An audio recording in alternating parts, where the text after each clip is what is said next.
If you grew up in the 70s, you had the best childhood. But kids today, they'll never get it.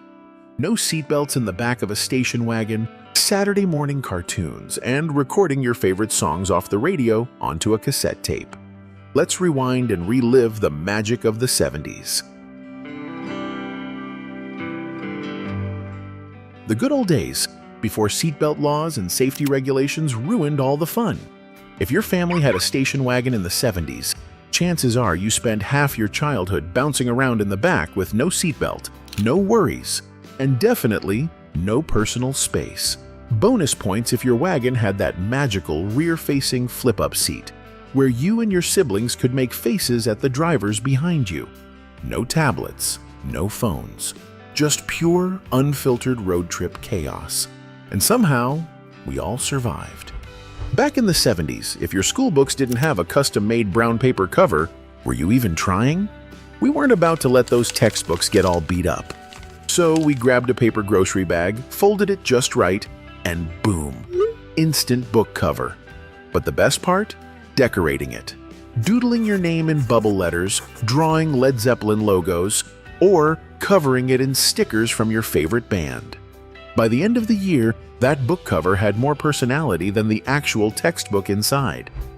Here's to S&H Green Stamps. And here's to the stores that give them. S&H Green Stamps. Now this was peak 70s shopping culture.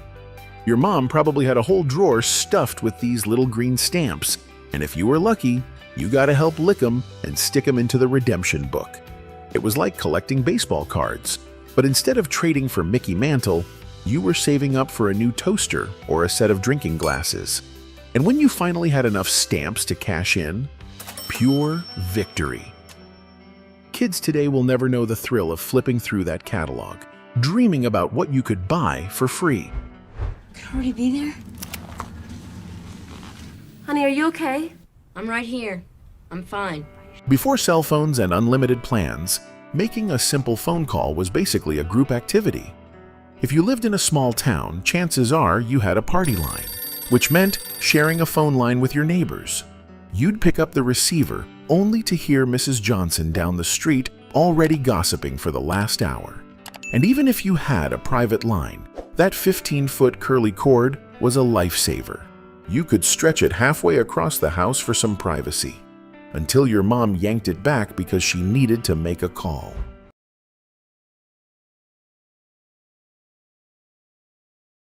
Let's be real, the 70s were the golden era of music. If you didn't have a vinyl collection back then, were you even living?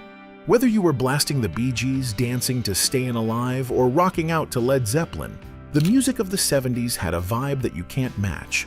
It wasn't just on the radio, it was in your soul. And let's not forget about disco. The glitter, the platforms, the moves on the dance floor. Nothing beats a Saturday night at the disco ball-lit club. The 70s truly had it all when it came to tunes. In the 70s, if you missed a family dinner, you were pretty much out of the loop. It wasn't just about eating, it was about connecting. Dinner time was sacred. The TV was off. The phones, if they even existed, were put away, and it was a no-excuse rule. Whether it was meatloaf, spaghetti, or that green jello with the weird fruit inside, you know the one. Everyone gathered round the table. And if you were lucky, Dad would carve the turkey, even if it wasn't Thanksgiving. It was just a time for the family to talk, laugh, and share the day. Oh man, the thrill of hitting record on your cassette tape just in time to catch that perfect song. There was no Spotify, no YouTube. If you wanted your favorite tune, you had to pray the DJ didn't talk over the intro and that the radio station didn't mess up your recording. You'd listen to that tape on repeat, hoping the signal didn't fade out or get interrupted by some random ad. And let's be honest, those homemade mixtapes, pure gold. Every time you heard those songs, it took you right back to the moment you first pressed record. The classic American road trip.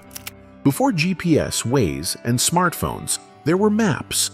The kind you had to unfold in the car, usually with one hand on the wheel and the other trying to keep it from blowing away. Road trips in the 70s were all about the journey, not the destination. Whether you were crammed in the back of a station wagon or packed into a van, the adventure was just as much about the stops as it was about the drive. Gas stations with those classic signs, grabbing a snack at a roadside diner, and never asking, "Are we there yet?"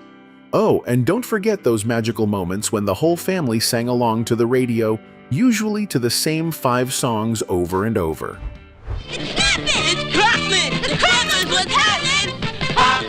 Introducing Pop Rocks.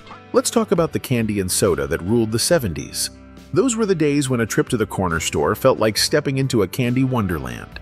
We had everything from Pop Rocks, the ones that exploded in your mouth, to Fun Dip, which was basically just sugar on sugar.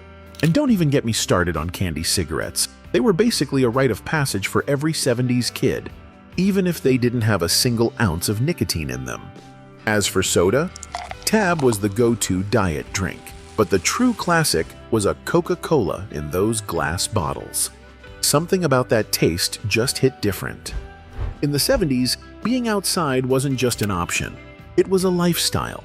No one had a smartphone to distract them, so you spent your days riding bikes, playing stickball, or just exploring the neighborhood. The best part? You knew it was time to head home when the streetlights flickered on. That's when the real rush started. You'd race against time, praying you made it back before your mom shouted your name out the window. Those long summer days felt endless, and the world outside your door was an adventure waiting to happen. Nothing beat the simple joy of running through the sprinklers on a hot summer day. No fancy water parks or inflatable pools, just you, the grass, and that cool spray hitting your face. You'd spend hours darting in and out of the spray, making up games or trying to dodge the stream like it was some kind of obstacle course. And if you were lucky, a neighbor would turn on their sprinklers and you'd get to join in their backyard fun, running around barefoot and laughing like nothing else mattered. No need for gadgets, just good old-fashioned, wet, summer fun. Carbon paper was the secret weapon for anyone who needed to make multiple copies by hand. Want to jot down your homework answers or write a letter but don't have a copier? No problem. Just slide that thin sheet between 2 pieces of paper, press down, and boom, you've got yourself a duplicate. It wasn't perfect, but for a 70s kid, it was a total game changer. The coolest part? You could hear it working. The soft scratch of the pen on the paper, leaving that faint imprint of your thoughts. Don't worry about the blob. Just have a good breakfast featuring Super Sugar Crisp. A fly high balloon and Super Sugar Crisp. Saturday mornings were sacred. The entire week was building up to this glorious moment. Waking up early, still in your pajamas, and sitting down with a bowl of sugary cereal, the one your mom never let you eat during the week. Whether you were watching Scooby-Doo, The Flintstones, or Super Friends, cartoons were a world of their own. And let's not forget about those classic cereal mascots, Tony the Tiger or Sugar Bear. That made your cereal taste even better. No responsibilities, just cartoons, cereal, and endless bowls of nostalgia. Before cell phones ruled the world, if you needed to make a call, you'd have to hunt down a payphone. And it wasn't just as easy as picking it up. Oh no, you had to fish out a coin, a quarter, maybe even a dime, and you'd pray you didn't need to make a long call. If you didn't have enough change, you'd be stuck listening to that annoying beep as it ate your last coin, and you'd have to hang up and try to scrounge up more. But when you did have enough change, it was a mini victory. And let's not forget that satisfying sound of a coin dropping into the slot, ding ding. Malls in the 70s were the hangout spot. And if you didn't spend your weekends there, were you really living? You'd meet up with your friends, cruise around the food court, and check out the latest fashions. Half the time just to try on stuff you had no intention of buying. But the real magic? The arcade. The flashing lights, the buzzy sounds, and those classic games like Pac-Man and pinball. It was a whole different world. Getting a high score or winning a ticket jackpot felt like pure glory. And hey, if you got a handful of tokens, you were set for the day. Monday Night Football in the 70s wasn't just a game, it was an event. People gathered around their TVs like it was a national holiday. The excitement, the drama, and of course, the announcers with their legendary voices that made every touchdown feel like a grand moment. Whether you were sitting on the couch with your family or with a group of friends, the energy was unmatched. The halftime shows, the famous theme music, and the rivalry between teams. It was the perfect way to kick off the week. No matter what happened, Monday night felt like it belonged to football fans. The 70s may be behind us, but the memories will live forever. Share your favorite moments in the comments, and let's keep the good vibes rolling.